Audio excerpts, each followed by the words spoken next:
a uno y no es autoritario del que está presidiendo. Muy bien, muy bien. Así que algunas estrofas de un himno puede elegir una o dos y después van a hacer un popurrí de cantos evangélicos. Muy bien, muy bien. Así que, algún himno que desee que cantemos hoy. A mí me gusta mucho Más Santidad Dame. El número, a ver, No me acuerdo el número. 415 me parece que es. ¿cuál? 415. 415 dice Marta. Me parece, No. qué sé yo. Creo que no. Bueno, voy a buscar en el... Pero no importa. Ah, lo encontramos. Para algo acá hay un... Capaz que Más sí. Santidad Dame, 191. Ahora sí. Ah, ¿cuánto? 191. 4:15 más que Jesús. Exacto. 191. Vamos a cantar. Son bueno, son 3 estrofas. Lo podemos cantar todo entero. Todavía hay hermanos que faltan llegar, pero vamos a cantar. Son unas, si los demás lo estamos mezclados. 1, No, creo que 2, son. 3 estrofas. Vamos a cantar todo entero el 191. A ver.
Pidiéndole al Señor muchas cosas, ¿no? Ahora, el Señor la contesta. ¿Y después de quién depende? ¿De quién depende después? De nosotros. De nosotros. Depende de nosotros, porque todo lo que le estamos pidiendo, el Señor lo desea. Lo va a encontrar después. Somos nosotros los que cumplimos o no cumplimos. Marta estaba mirándome y me parece que quería pedir uno. ¿O no? 102. 102. ¿Preste oídos ser humano o no? Sí. Preste oídos. Promete a los suyos el saludo. Promete a lo suyo. Vale, era el 101 el otro. Vamos a cantar la primera estrofa última estrofa y el coro del 102. Promete a los suyos el Salvador.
Bueno, y un último lo que quiera pedir a alguien, que no haya pedido.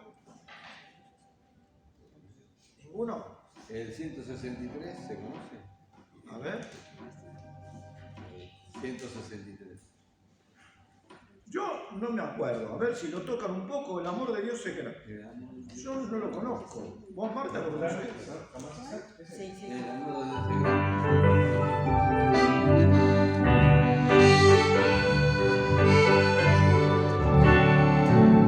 Sí, algo me acuerdo ahora.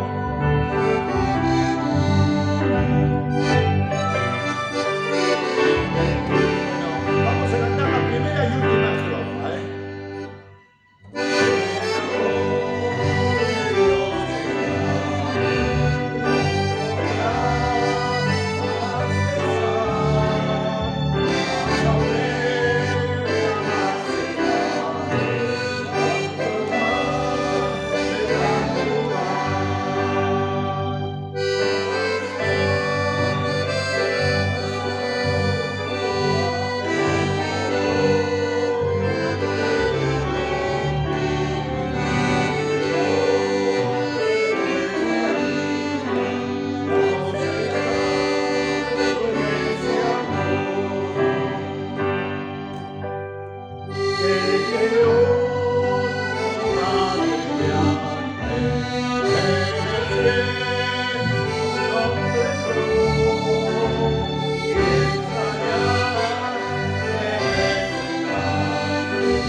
Bueno, hasta acá por ahora las canciones a petición.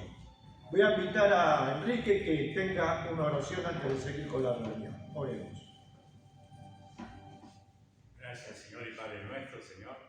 Te damos gracias, Padre, por este momento que nos permite vivir, Señor, con todos los hermanos, Señor, con parte de tu pueblo, Señor, que sabemos que tú has bendecido, Señor, este hermoso día para que compartamos con ellos, Señor, y tú estés al lado nuestro, Señor. Como siempre te has prometido, Señor, que siempre te estarás con nosotros y no nos dejarás, Señor. Te damos gracias, Señor, por los hermanos que no están presentes, Señor, por aquellos que estén pasando algún problema de salud, Señor espiritual, Padre. Te pedimos, Señor, por aquellos que estén de viaje, Señor, con nuestra hermana Teo, Señor, que tú la estés guardando y la estés trayendo de regreso, Señor, bajo tu bendición, Señor. Te damos gracias, Señor, porque sabemos, Señor, que todo lo que pedimos orando, Señor, lo recibiremos, Padre. Te damos gracias, Señor, y confiamos, Señor, confiamos en ti, Señor, y te pedimos que nos afirmen cada vez más en tu palabra, Señor, y en la oración, Padre. Te damos gracias, Señor, en el nombre de Jesús. Amén. Amén. Bueno, sigue Mariano. Bueno, a continuación vamos a escuchar a Eduardo con algunas interpretaciones en el órgano. No se puede ir de acá sin habernos hecho escuchar esos acordes que pone él al órgano. Yo siempre que voy a la casa, estamos ahí un buen rato ahí, él me está tratando de enseñar acordes nuevos.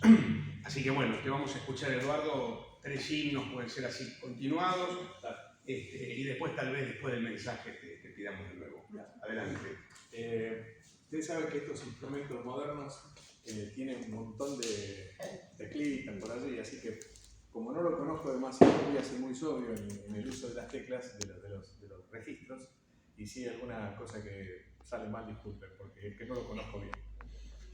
Tengo en casa uno que me ha facilitado Mariano, que es un tremendo órgano, de esos órganos que uno escuchaba, hoy recordábamos en las conferencias, un Hammond que suena, que es una barbaridad, y que debe tener más de, según me dijeron, tenía más de, bueno, ya ni me acuerdo, 1000 combinaciones, una cosa impresionante, las combinaciones que uno puede hacer. Así que en mi vida voy a terminar de aprenderlo, sin duda, pero realmente es un placer. Pero este suena muy lindo también, suena muy bien. Así que me va a ayudar Y vas cambiando. me va a ayudar a tocar. Primero el segundo y el 8. Que vas cambiando. Algo lo que yo puedo.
Muchas gracias, Eduardo. La verdad que es inspirador.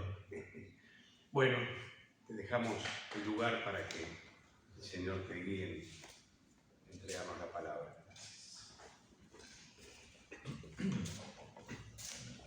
La música fue una bendición que el Señor nos ha dado, indignos de que el Señor nos haya dado esto, pero ha sido la posibilidad de servir al Señor por muchos años. Y uno cuando ya va mayor, y ustedes me entienden porque ustedes también son mayores, en todo caso, no tanto como yo, siempre suelo ser el más viejo de todos, pero uno recuerda las conferencias, esos lugares de encuentro, y recuerda esa música inspiradora justamente del órgano tocando y la verdad que llenaba el corazón, como decía Mariano recién, ¿eh? Uno lo preparaba para la palabra, que de eso se trata la música en realidad, ¿no? En la iglesia, la reunión, en la congregación, la música es para preparar el espíritu para recibir la palabra del Señor. Y cuando la música es adecuada, el corazón se prepara, cuando no, hay que hacer un esfuerzo.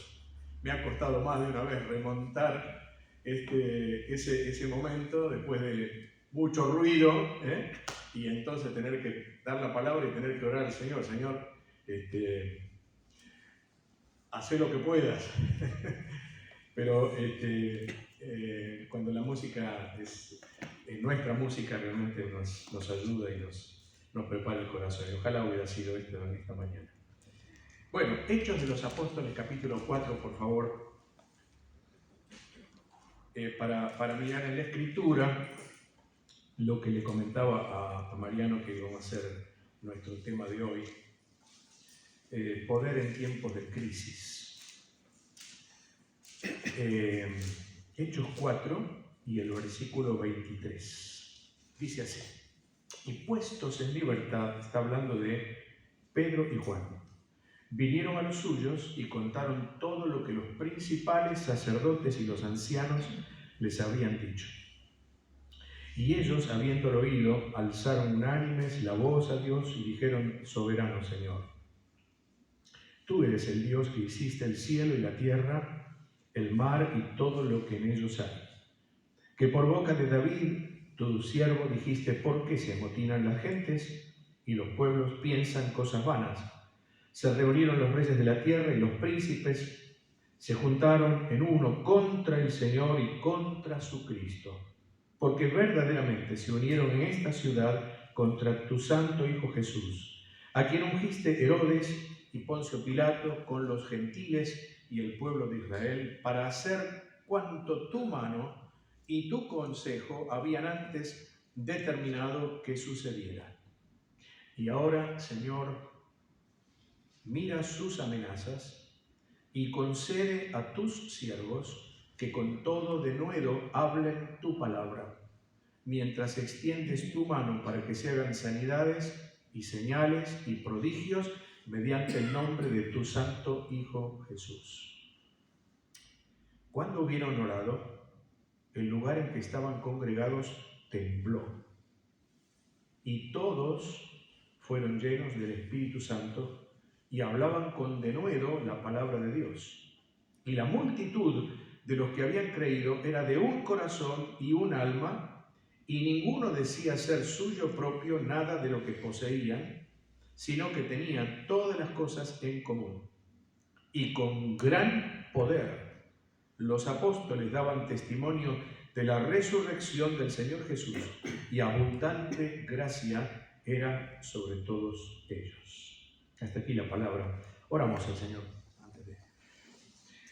Señor, gracias te damos por la palabra tuya en esta mañana, por este momento de comunión que tenemos en tu presencia, y te rogamos que sea tu palabra la que nos hable en esta mañana. Necesitamos oír tu voz, necesitamos oír tu palabra, no de hombre, sino la tuya, para que salgamos de aquí edificados, fortalecidos y también, tal vez, desafiados por tu palabra a hacer lo que ella nos demanda. Te pedimos esto, Señor, con humildad en el nombre del Señor Jesús. Amén. Amén. Este pasaje que leímos nos sitúa en los inicios de la iglesia cristiana, más o menos por allá, por el año 30 de nuestra era, tiempos en los cuales se vivió una intensa crisis ya. La Iglesia había irrumpido en la historia, había revolucionado realmente el panorama que había en aquel tiempo, y Jerusalén y sus alrededores estaban realmente conmovidos, sin duda. El mensaje del Evangelio había impactado de tal forma en la gente que muchos creían. La Biblia nos dice acá que ya había varones, y la palabra en el original es esa, varones, no hombres en general, sino varones, eran 5.000. Así que no sabemos cuánto podía ser la iglesia, pero si solamente los varones 5.000, y comúnmente las mujeres son más adeptas al Evangelio, acceden más al Evangelio por su temperamento, su sensibilidad, más los niños, me imagino yo que por lo menos habrían 10, 12, 15.000 personas, ya que estarían ya creyendo el mensaje del Evangelio. Obviamente, además de eso, estaban, digamos, despegándose de los ritos del judaísmo, cambiando su forma de pensar, su forma de actuar, con lo cual, obviamente eso también conmocionaba sobre todo a los religiosos, que estaban pensando, bueno, ¿qué hacemos con estos señores que se nos van todos atrás de ellos? Sin duda, el que estaba detrás de todo eso era Satanás. Y estaba haciéndolo porque eran los comienzos de la iglesia, un comienzo fervoroso, pujante, con mucho ímpetu, con mucho poder, y naturalmente Satanás estaba detrás tratando de impedirlo. Ahora, la crisis recién comenzaba porque vivimos 20 siglos largos de vida cristiana, y la crisis siempre existió. Satanás siempre estuvo detrás de todo esto, impidiendo el avance, o tratando de impedir el avance del Evangelio. En aquel entonces, los sucesos habían sido, por ejemplo, el hecho de que los judíos tuvieron que huir a Samaria, a Siria, inclusive, etcétera, allí en Damasco, y entonces, bueno, tuvieron que salir de Judea. Después, el tema del apedreamiento de Esteban. Después la persecución feroz. La vez pasada estaba escribiendo sobre la vida de Pablo, y les confieso que nunca había visto la ferocidad de este hombre. Era una fiera, era una auténtica fiera, era un criminal, ¿sí? Con todas las letras. Después el Señor lo cambió, obviamente, en lo que fue San Pablo, pero cuando era Saulo de Tarso, era un verdadero criminal, pero con saña contra la iglesia del Señor. Bueno, después del año 62 apareció Nerón con, ya sabemos la historia, con sus persecuciones, él y los que le sucedieron, y en el año 70 la destrucción de Jerusalén. O sea, eran tiempos realmente de crisis sobre todo para el pueblo de Dios. Así que con algunos periodos de relativa paz, aquellos hombres estaban sufriendo los embates del enemigo. Ahora, decíamos, esto nunca cesó. Toda la historia fue testigo de los embates de Satanás contra la iglesia del Señor.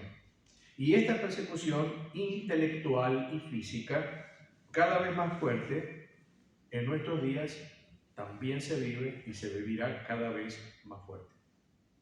Este capítulo 4 nos presenta la realidad de un hombre que había sido sanado, recuerdan allí en la puerta la hermosa del templo, pero sobre todo por el mensaje de los apóstoles, que decían que en el nombre del Señor no había otro nombre debajo del cielo dado a los hombres, recuerdan que podemos ser salvos. Por lo tanto, eso había causado en los religiosos no solo confusión, sino al mismo tiempo también una conducta furiosa hacia ellos. Entonces apresaron a los apóstoles, los tuvieron allí, pasando la noche en la cárcel, y el otro día les incriminaron y les dijeron: prohibido hablar de este nombre. Los vamos a poner en libertad, porque tenían al pueblo, pero prohibido hablar al nombre del Señor.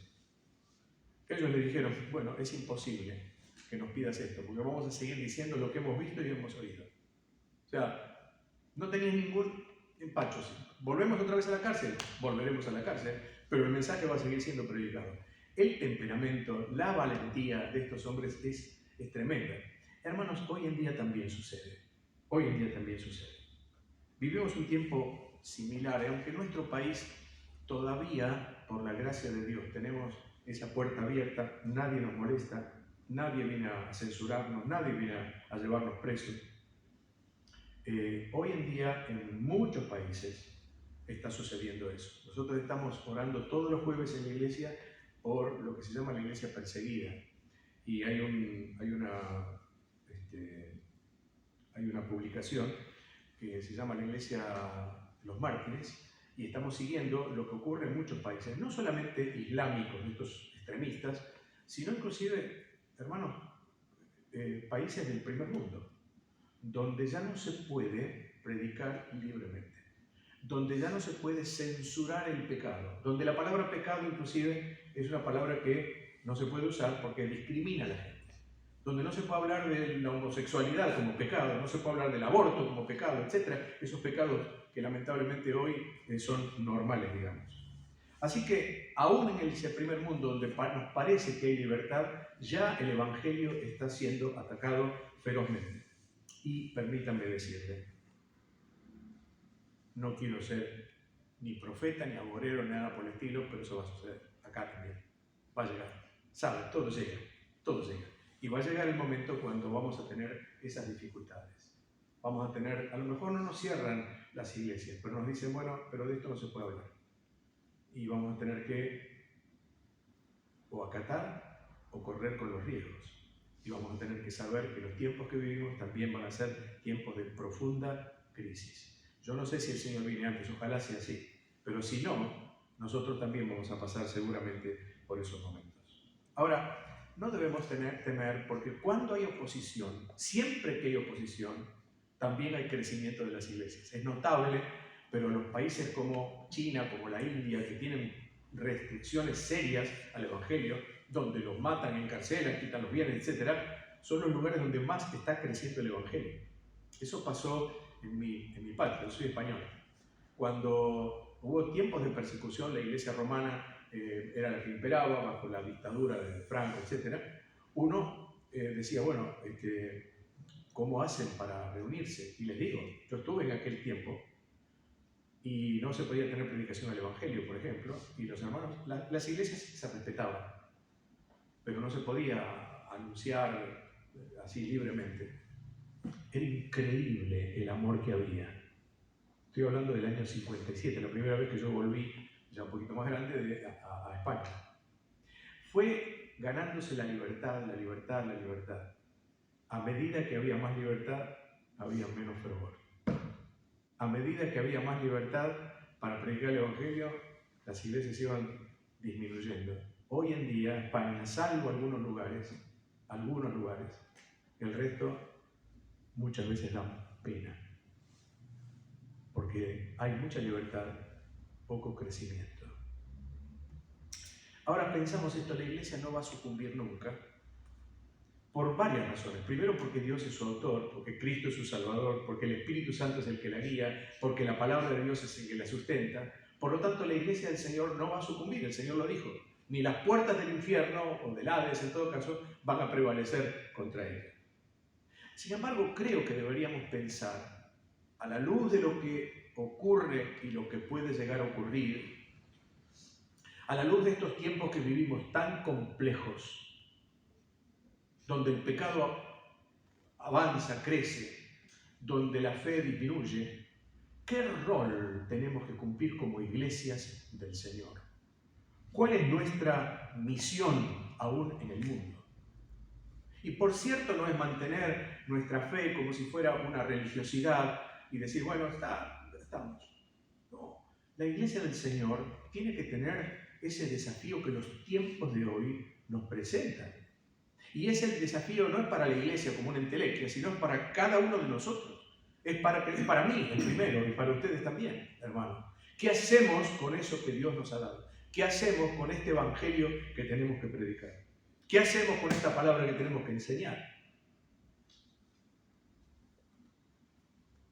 La iglesia de hoy, en general, estoy hablando en general, obviamente, y sin excepciones, la iglesia se balancea muchas veces entre una excesiva efervescencia, meramente carnal y sensorial, y un letargo que termina en una absoluta inacción. La iglesia se balancea entre una mimetización del mundo, sus costumbres, etc., hasta un triste aburguesamiento. Y ahí no impacta, no convence al mundo, no estimula a una vida cristiana plena, y esa es la iglesia que vivimos hoy. La pregunta es si podemos vivir en una forma distinta. La pregunta es cuál es el rol que tiene que tener cada iglesia, esta iglesia, nuestra iglesia, todas las iglesias.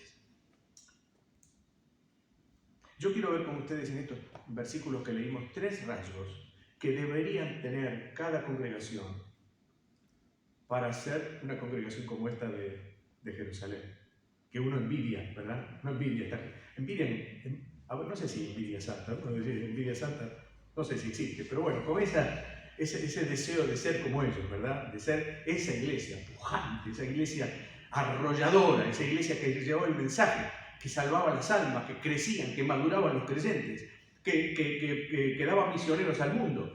Ustedes y yo queremos vivir esos tiempos, quisiéramos vivir esos tiempos, pero hermanos, eso no es el resultado de, bueno, campañas de una entrega al Señor y tampoco es el resultado de mega iglesias y tampoco es el resultado de la música como instrumento, como alabanza y luego de adoración, que no se entiende lo que es eso, no se entiende hoy en día.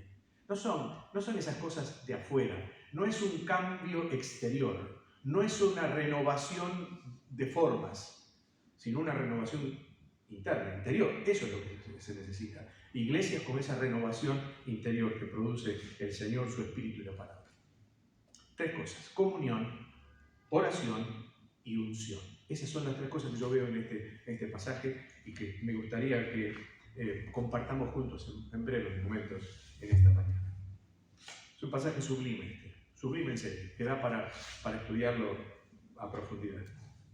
En primer lugar, comunión. Me encanta la expresión del versículo 23. Dice, puestos en libertad, vinieron a los suyos. A los suyos. Es como una expresión de íntima relación, una expresión familiar, los suyos. Uno dice, bueno, los míos, y se refiere a la familia íntima del hogar. Bueno, esta es la expresión, vinieron a los suyos. Me recuerda una frase muy similar que aparece en Juan 13:1, donde el Señor dice, como había amado a los suyos, los amó hasta el fin, hasta no poder amarlos más. Los suyos, entonces, son aquellos que pertenecen al Señor, que tienen una relación hermanable con Él. Los suyos es nuestra familia extendida, es la iglesia del Señor. Nosotros podemos tener nuestra familia normal, natural, nuestros parientes. Bueno, nos encontramos a gusto con ellos, por supuesto. Pero cuando venimos a la iglesia del Señor, ustedes y yo no los conozco, salvo alguno, y nos hemos visto hace tiempo, pero ustedes son mis hermanos, yo estoy entre los míos en esta mañana. Ustedes conmigo supongo que también, espero que sí, están entre los suyos. ¿Por qué? Porque somos del Señor, porque pertenecemos al Señor. Y en la iglesia primitiva, los obreros, los apóstoles, los hermanos en general, eran una sola cosa, eran una sola familia.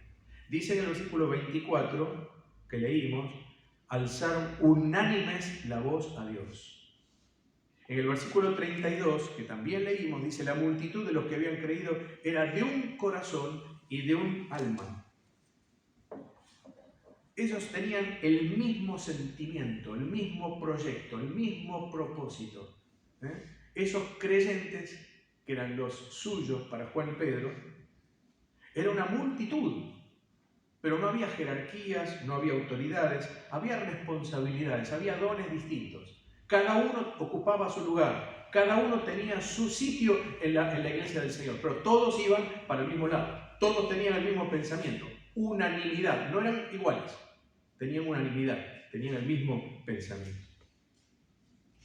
Si una iglesia tiene el deseo de crecer, de madurar, de expandirse, de proclamar el mensaje, etc., debe tener ese requisito, la unanimidad, la comunión espiritual.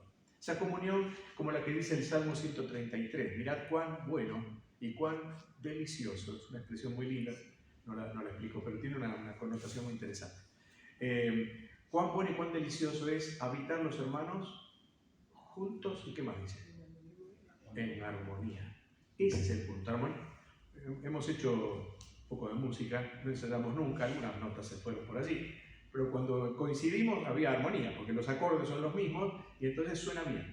Bueno, cuando una iglesia tiene armonía, no solamente estar juntos está muy bien, pero puede estar pensando uno para cualquier lado o tener proyectos distintos, etc. Pero cuando hay armonía, hermanos, cuando hay armonía, sé que ustedes la tienen. Allá también, gracias a Dios, pasamos un tiempo de paz y de armonía. Cuando hay paz en la iglesia crece. Porque así lo dice, Hechos 9:31, dice, las iglesias tenían paz y eran edificadas y crecían por el trabajo del Espíritu Santo. Cuando hay armonía, hay crecimiento, porque hay oración también y hay esa unción especial del Señor sobre nosotros. En Filipenses capítulo 1 y verso 8, el apóstol está escribiendo a los creyentes y ahí dice una frase muy linda. Dice, Dios me es testigo de cómo os amo a todos vosotros en el entrañable amor de Jesucristo. Y cuando leemos os amo, deberíamos decir, porque así es la expresión, os añoro. Os añoro. Pablo añoraba estar con los hermanos. Y ese añorar significaba que los amaba, porque eran suyos, porque era su pueblo, eran sus hermanos. ¿Dónde estamos? En otro lugar mejor que con nuestros hermanos. Aunque pensemos distinto, aunque tengamos alguna diferencia. ¿Dónde estamos mejor que aquí? ¿Dónde? En el capítulo 6 del libro de Daniel, Daniel está allí pasando también una crisis, porque había prohibido a Nabucodonosor, por decreto, que cualquiera que estuviera orando a otro dios, que no fuera el dios de ellos o los dioses de ellos, que fuera echado en el foso de los leones. ¿Te recuerdas? ¿Qué hizo Daniel? Daniel hizo lo que hacía siempre. Se arrodillaba 3 veces por día, mirando hacia Jerusalén. Es la forma que tenían ellos. Pero además de eso, en el exilio, imagínense un jovencito, después mayor, ya anciano en este caso, no había olvidado de Jerusalén. Entonces oraba mirando a Jerusalén, hacia el lado de Jerusalén, porque esa era su patria, ese era su lugar. Me he preguntado más de una vez, ¿dónde están las ventanas de mi alma, de mi vida orientadas? ¿Hacia dónde? ¿Hacia los suyos o hacia otra cosa? ¿Hacia el mundo, hacia otros intereses, digamos? Porque si es hacia los míos, porque los amo, los añoro y porque realmente son parte de mi vida, son mi pueblo. En el Salmo 16, verso 3, David decía esto: para los santos que están en la tierra y para los íntegros, no solo los santos. Además, ¿saben? Casi me animo a decir que hay una especie de diferenciación acá. Dice, para los santos, y agrega, y para los íntegros. Hay santos, no cabe duda, que no son tan íntegros, porque no somos tan íntegros. Pero hay santos que son íntegros. Para ellos está mi complacencia. Esos son los míos. Ese es el lugar donde yo quiero estar. Y en ningún lugar mejor estaremos verdaderamente que entre los suyos con el Señor Jesús en el medio. Segunda cosa, oración. Oración, comunión, oración. Pedro y Juan vinieron a los suyos, les contaron todo lo que habían vivido y les dijeron de las prohibiciones que les habían impuesto. Tenían 2 opciones: acatar la orden o encomendarse al Señor y seguir haciendo lo que ellos querían hacer, hablar en el nombre del Señor. Y entonces, ¿qué pasó? Se pusieron a orar. Llegaron a los suyos y se pusieron a orar. Y dice allí, alzaron unánimes la voz a Dios. Unánimes. Unánimes quiere decir un ánima, un alma, una mente, un pensamiento, una convicción, una sola forma de interpretar las cosas. Y esta es una de las oraciones más extraordinarias que tiene la Biblia. Hay muchas, pero esta es una preciosa, me encanta esta oración. Estaban viviendo una verdadera situación de peligro. Las nubes negras se ceñían en el horizonte, presagiaban una tormenta feroz contra la barca de la iglesia, como se suele llamar. Pero la respuesta de ellos, como la respuesta de los fieles cristianos de todas las épocas, no fue huir, callarse, aceptar, etc. Fue orar, ponerse a orar. Mis hermanos, cuando miramos la historia de la iglesia, por cierto, la iglesia atravesó de siglos de oscuridad, oscurantismo, de peligros, de contradicción, de cárceles, de torturas, de muerte. Todos los siglos de la historia tienen esa marca. Pero nada hizo callar a los hermanos, nada. Los hermanos siguieron reuniéndose, de alguna forma se reunían y de alguna forma se pusieron a orar y oraban juntos. Y efectivamente eso sucedía. A mayor contradicción, mayor piedad. A mayor persecución, mayor comunión. A mayor prohibición, mayor testimonio. Siempre fue así. Y siempre en la voluntad del Señor seguirá siendo así. Y quiero ver en la oración de ellos algunas cosas muy brevemente con ustedes. En primer lugar, hubo en esa oración adoración, que nunca debe faltar en nuestras oraciones. Miren cómo comienza. Versículo 24. Dice, habiéndolo oído, alzaron unánimes la voz a Dios y dijeron, soberano Señor, tú eres el Dios que hiciste el cielo y la tierra, el mar y todo lo que en ellos hay. Soberano es una palabra interesante, porque significa allí que es el dueño de todas las cosas. Él las creó, pero además Él es el que las sustenta, y todas las cosas al final van a ir hacia Él. Hay un versículo extraordinario en Romanos 11:36, que dice, porque de Él, y por Él, y para Él son todas las cosas. De Él porque las hizo, provienen de Él. Por Él porque Él la sustenta. Y para Él, la palabra griega es muy interesante, porque quiere decir hacia Él. Todas las cosas van hacia Él. Derivarán en esa consumación final, que Efesios 1 dice, de reunir Dios todas las cosas en Cristo. Así que Él es el Señor de todo, es el soberano de todo. Y la palabra que utiliza allí es una palabra muy interesante, porque es una palabra despote. Disculpen que uso estas palabras, no me gusta hacerlo, pero uso esta palabra porque tiene un sentido. Despote, de ahí viene la palabra déspota. Pero ese cambio, diacronía de palabras, el déspota en aquel tiempo era el señor, el soberano que tenía derechos sobre todo, tenía derechos. Hoy cuando hablamos de un déspota estamos hablando de alguien que tal vez no tenga todos esos derechos, sin embargo los impone. Pero eso es un cambio en la dinámica de esa palabra. Pero cuando pensamos en la palabra despotes, es el dueño de todo. Es más, es el que tiene a su cargo a los que trabajan para él, a los que le sirven, a los esclavos inclusive. Porque la palabra que utiliza acá, siervos, da a tus siervos de nuevo, la palabra es la famosa palabra doulos, que es esclavo. Así que está el soberano, el déspota, y están los esclavos. Y lo saben muy bien que es así. Saben muy bien que el Señor es el dueño de todas las cosas. Y miren cómo será que ustedes, si quieren ir a su Biblia, fíjense la palabra tú, cuántas veces aparece. No habla nosotros, sino tú. Miren, versículo 24 dice, tú eres el Dios. Y el 25 dice, tú siervo dijiste. El versículo 27 dice, contra tu santo Hijo Jesús. Y luego en el versículo 28 dice, para hacer cuanto tu mano y tu consejo. Y en el versículo 29 dice, tus siervos. Y en el 30 dice, para hacer cuanto tu mano. Y final dice, en el nombre de tu santo Hijo Jesús. Todo es de Él. Todo es de Él. Y es el reconocimiento de los creyentes. Señor, tú eres el soberano. Y eso es una actitud de adoración en nuestra oración. Hermano, nuestra oración personal, comunitaria, colectiva, debería también contener ese, no solo para la mesa del Señor. La mesa del Señor, obviamente, algunos dicen es el culto de adoración. ¡Wow! Eso no está en la Biblia. Y entonces decimos, ¿por qué el culto de adoración? Está bien, adoramos al Señor. Y ahí paró la adoración, no hay más adoración. El resto son peticiones o lo que fuera. No, hermanos, cada una de nuestras oraciones debería ser también adoración. Cada servicio de oración.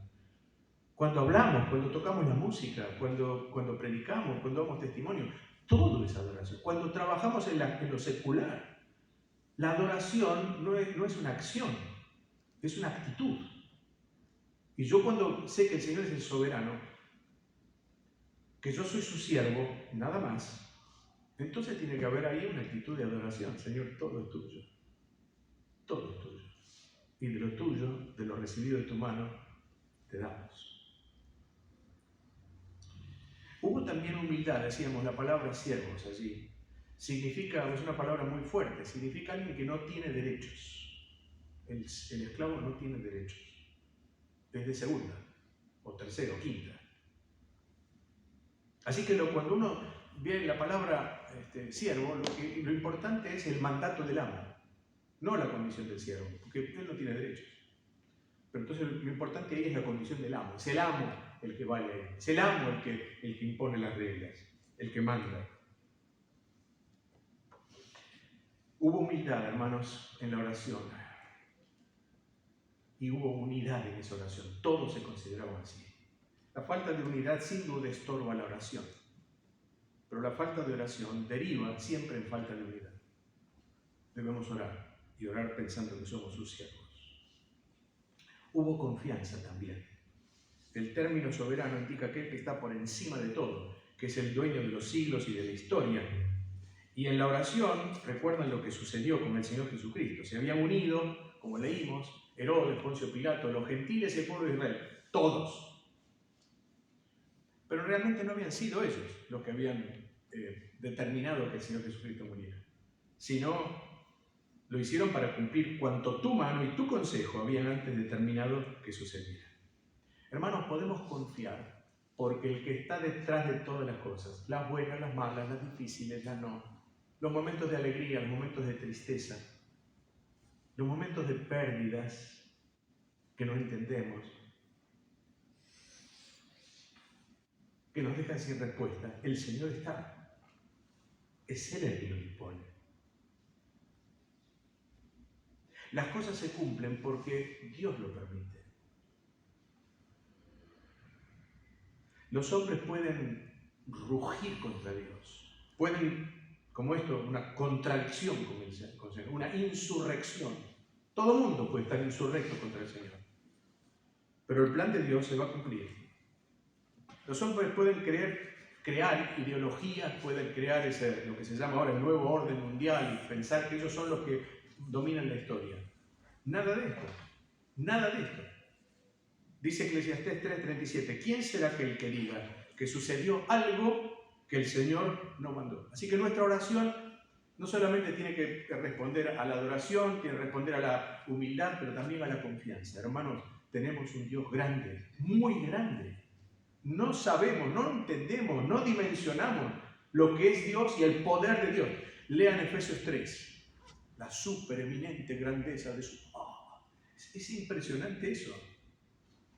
No nos damos cuenta cuando oramos al Señor y pedimos al Señor que bendiga a la iglesia, a los hermanos, la proclamación del Evangelio, nuestras vidas. No nos damos cuenta a quién le estamos pidiendo. De verdad. Isaías 46, 10 dice, mi consejo permanecerá, dice Dios, y haré todo lo que quiero. Ese es tu Dios y mi Dios. Podemos orar confiados. Ahora, en aquella oración, como dijimos, hubo adoración, humildad, confianza, pero también hubo un ruego. El ruego de aquella iglesia preciosa de Jerusalén. Y no rogaron al Señor, que podía hacerlo, y que era lícito tal vez hacerlo, que menguara la crisis, que pudieran vivir en paz y con tranquilidad, ¿verdad? Que pudieran predicar tranquilos el Evangelio, que estar sin sobresaltos, sin problemas. No oraron eso, no pidieron eso. Fue para pedir firmeza, valentía, intrepidez, denuedo para hablar la palabra. A mí me sorprende eso. Ese fue el motivo de la oración, ese fue el tema de la oración. Entonces dice en el verso 29, ahora Señor, mira sus amenazas y concede a tus siervos que con todo denuedo hablen tu palabra. La palabra denuedo significa hablar con confianza, un montón de significados, ¿no? Tiene hablar sin ambigüedades y además hablar con atrevimiento. Me gustó esa expresión. Hablar con atrevimiento, ser atrevido para hablar. Y saben, se necesita ser atrevido para hablar el Evangelio. Yo no sé si a ustedes les pasa.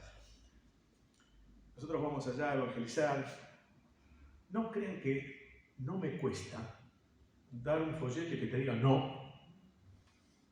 O hablar con alguien que te ponga cara rara, o que empiece a discutir, o que te haga una muestra así de... Y lo entiendo por una razón, y a ustedes por ahí les pasa. ¿Vieron cuando hay en la esquina o esos chicos o chicas que están repartiendo? ¿Te agarra todo? No, ¿verdad? Sobre todo si la proveniencia es media dudosa y uno sabe que puede ser dudosa, gracias.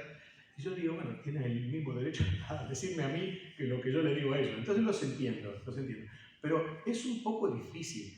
Miren, hace muchos años yo recuerdo un misionero, ahora no me acuerdo el nombre, pero sí era un misionero que llevaba en su camioneta o su camión, algo así, abría la parte de atrás, pasaba una película, entregaba folletos, y me decía, el hermano Ferace, ahora me acuerdo, el papá de Ferace que conocemos, y decía, hermano, ¿saben cómo me cuesta predicar? Y después de un rato me siento bien y empiezo, ya tengo más libertad, pero al principio encarar a la gente y tener... Y yo digo, este misionero tiene ese problema, entonces ¿qué me queda a mí? Yo no soy misionero. Entonces, listo, tranquilo, te cuesta. Entonces, ¿qué hay que pedir al Señor? Hay que pedir atrevimiento. Señor, haceme atrevido. Yo admiro a esos vendedores que vienen vendiendo cualquier cosa y yo digo, no, esto no lo haría nunca, me muero de hambre, pero yo no lo haría. Vender esto, vaya a saber qué, no lo haría. Bueno, son atrevidos, te venden medias.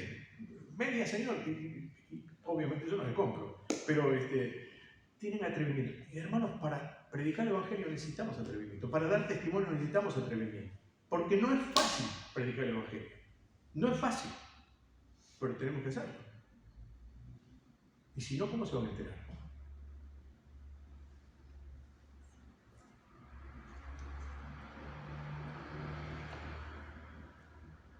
Oración. Los grandes hombres de la antigüedad, del Antiguo Testamento oraron, el Señor oró, la Iglesia del Nuevo Testamento a través de los siglos oró, y la Iglesia de hoy, si quiere crecer en el testimonio, si quiere un avivamiento, si quiere una proyección en la sociedad, todas las iglesias, sin excepción, lo digo para la mía el primero, para nuestra el primero, debemos orar y debemos pedir al Señor justamente ese de nuevo. ¿Cómo lo miraban? ¿Cómo miraban los creyentes primitivos a la gente? ¿Cómo debemos mirarlo nosotros? Como el Señor miraba a las multitudes, como ovejas que no tenían pastor. No tienen pastor, no saben, no conocen la verdad, se pierden, están desorientados, sin camino. La palabra allí significa un viajero que no encuentra lugar de destino, un enfermo que no tiene solución para su enfermedad. Esa es un poco la expresión, ovejas sin pastor, perdidas, desorientadas. Y aquellos hombres pedían denuedo y decisión para predicar.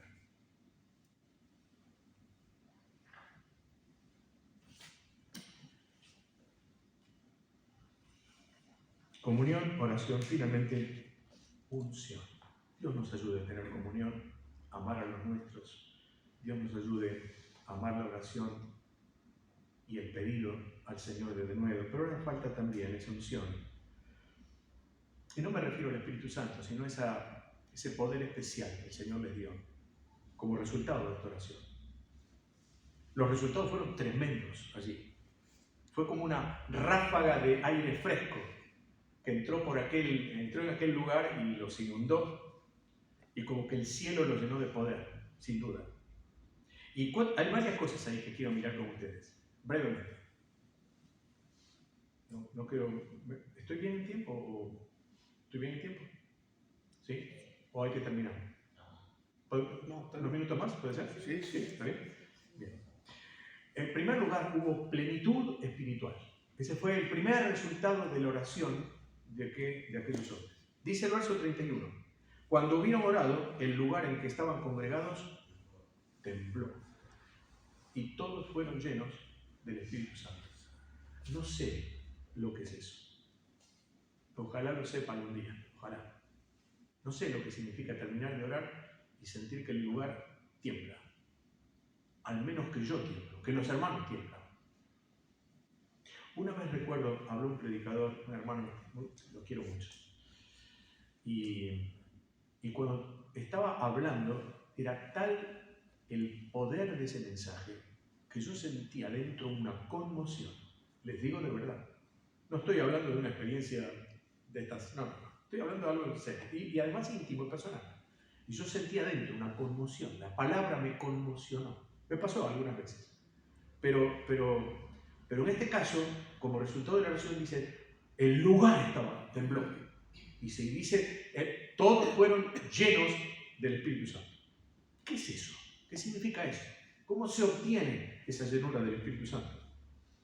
Bueno, la llenura del Espíritu Santo es esa vida plena que otorga el Espíritu Santo a aquellos que tienen deseo, no porque se lo pidan, sino que vivan, que cumplan las condiciones para poder ser llenos del Espíritu Santo.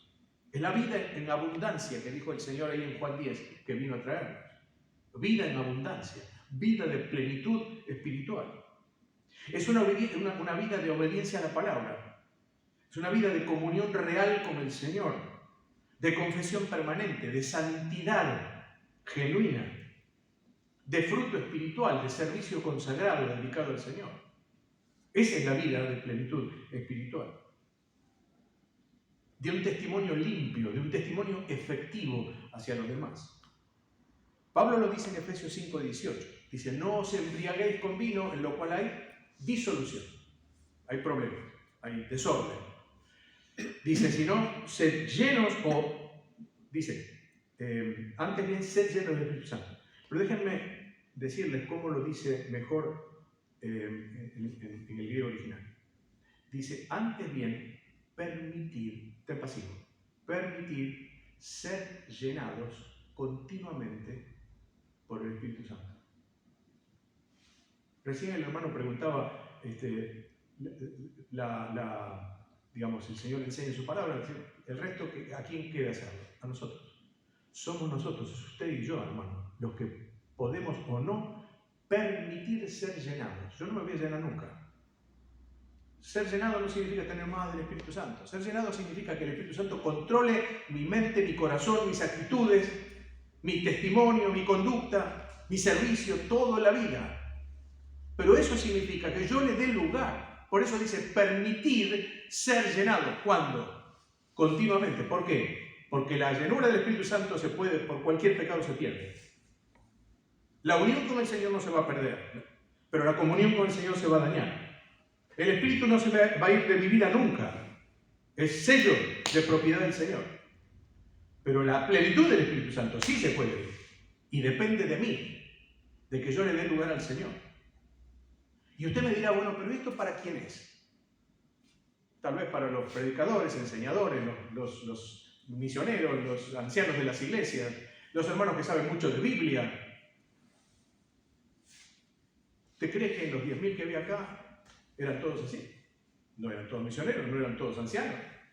No tenían muchos, más que a lo mejor unos pocos meses de vida.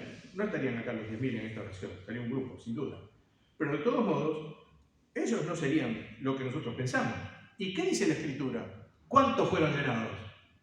Todos. Todos. Sin excepción. Quiere decir que usted y yo podemos, tan sencillos como somos, podemos ser llenados también, ¿sí o no? Sí. Para ustedes, para mí también es esto. Como resultado de una vida rendida al Señor y de una oración poderosa que dice, Señor, no te pido vivir tranquilo, te pido de nuevo para hablar tu palabra, para vivir tu palabra.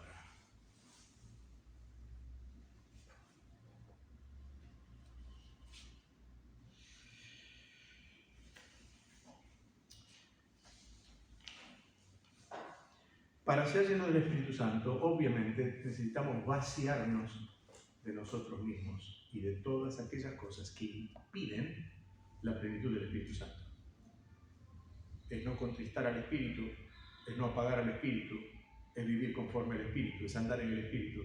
Esos son los requisitos. No tenemos tiempo de explicarlos. Ustedes saben, yo sé que saben este tema. Pero tenemos que vaciarnos entonces de aquellas cosas que pueden impedir. Mire, si yo quiero acá llenar una botella con agua y hay un montón de piedritas adentro, por más que eche agua, no va a estar nunca llena de agua o con agua. ¿Qué tengo que hacer? Sacar las piedritas, y entonces cuando saco las piedritas, ahí puedo tener la botella llena con agua. Yo no sé si hay piedritas en su vida, en mi vida, probablemente las haya. ¿Qué hay que sacar? Hay que sacar esas piedritas, porque están impidiendo esa llenura del Espíritu Santo, por ponerlo así en un ejemplo, ¿verdad? Lo que necesitamos es la confesión de pecado permanente ante el Señor, genuina, sincera. Esa confesión diaria, no antes de venir a la cena del Señor. La confesión diaria de pecado, para que el Señor vaya limpiando, santificando nuestros pecados hechos adrede y nuestros pecados ocultos también, porque los hay. Y el salmista decía, líbrame aún de los que me son ocultos. No me doy cuenta y sin embargo estoy pecando. Pero el Señor limpiame. Esto ya me decía un hermano que muy cariñoso, lo conozco hace muchos tiempos. Dice, yo me levanto a la mañana y lo primero que hago es confieso al Señor mis pecados. Quiero empezar el día limpito, me decía. Bueno, bien. Bueno, hágalo a la mañana, hágalo a la hora que sea, pero cada día estemos ajustados, que el Señor lave nuestros pies, ¿verdad? Y eso es un requisito para la llenura del Espíritu Santo. Así que la primera cosa que aquellos hombres lograron con su oración fue que todos fueron llenados del Espíritu Santo. Segunda cosa, plenitud de testimonio. Versículo 31, voy a hacer breve. Hablaban con todo denuedo la palabra de Dios. Ese era el mensaje, esa era la clave del éxito de aquella iglesia, la palabra de Dios. Miren, en el capítulo 13 de Hechos, simplemente una mención, 13 de Hechos, Pablo está en Antioquía. Y mire qué hacía. ¿Cuál era el mensaje de Pablo? Versículo 44. El siguiente día de reposo se juntó casi toda la ciudad para oír, ¿qué cosa? La palabra de Dios. Y en el versículo 46 dice, a vosotros a la verdad era necesario que se os hablase primero la palabra de Dios.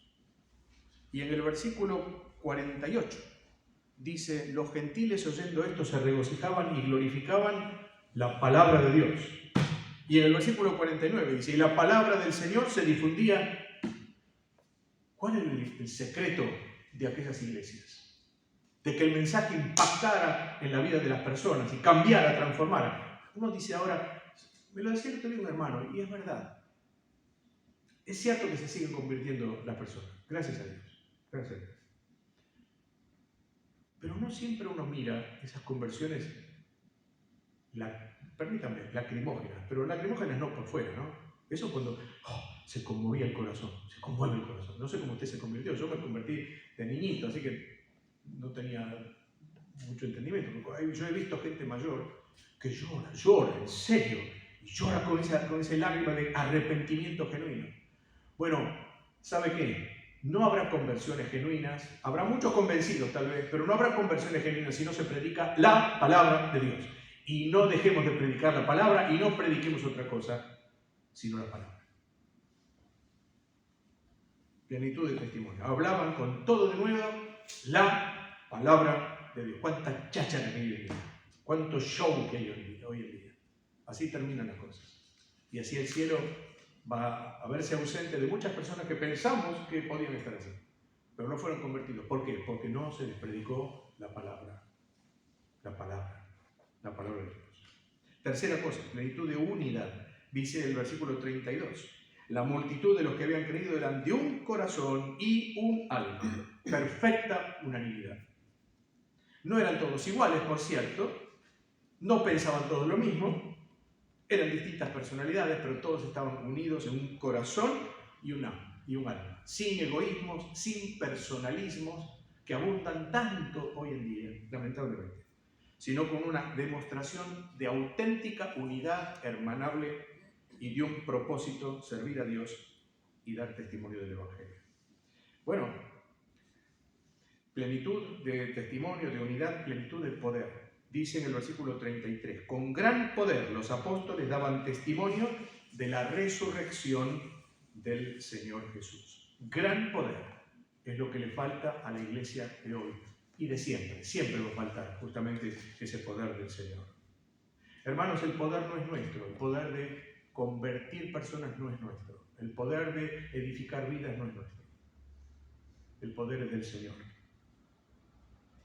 Y esa consecuencia de esa plenitud del Espíritu y de esa oración y unidad espiritual. Hay una canción conocida que tiene dos versos muy interesantes. Dice: ¿qué te pasa, iglesia amada, que no reaccionas? Solo a veces te emocionas y no acabas de cambiar. Mucha emoción muchas veces, pasajera, pero no terminamos de cambiar. Y Dios quiere que cambiemos, genuinamente, por el poder de Dios en nuestra vida. Plenitud espiritual, plenitud de testimonio, plenitud de unidad, plenitud de poder, finalmente, plenitud de gracia. Dice: abundante gracia, verso 33, era sobre todos ellos. Indudablemente la presencia del Señor estaba en aquella iglesia, suplía las necesidades materiales, espirituales, emocionales, les acompañaba, les protegía, les daba vigor, les daba valor. Por lo tanto, Dios, sin duda, contestó esa monumental oración de la iglesia. Nada está fuera del alcance de la oración, excepto lo que está fuera de la voluntad de Dios. Y la voluntad de Dios es lo que leímos: dar vigor espiritual, llenar, proteger, enviar, acompañar, ungir con poder especial a los creyentes de aquella hora y de todas las horas, inclusive la de hoy. Mis queridos hermanos, vivimos tiempos difíciles y supongo que viviremos tiempos más difíciles. Por lo tanto, aprovechemos el tiempo y podamos tener en esta iglesia, los deseo de corazón, oraré por ustedes para que también el Señor les bendiga, les conforte, les anime a seguir adelante, no aflojar, no dejar. Al contrario, orar al Señor para que nos dé de nuevo y puedan seguir ganando hombres y mujeres para Dios. Y entonces que podamos, como aquella iglesia, tener esa plenitud de comunión, de oración y de unción que tanto necesitamos. Que sea así, para la gloria del Señor, para la bendición de su pueblo, hasta la venida de aquel que esperamos que viene pronto por nosotros. Amén. Amén.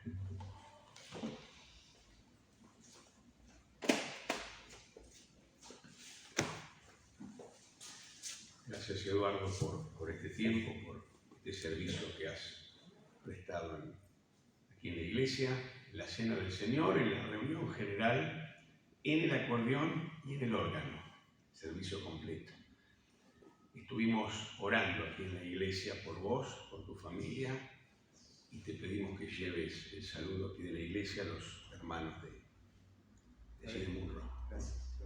Oscar, ¿querés pasar y tener una oración?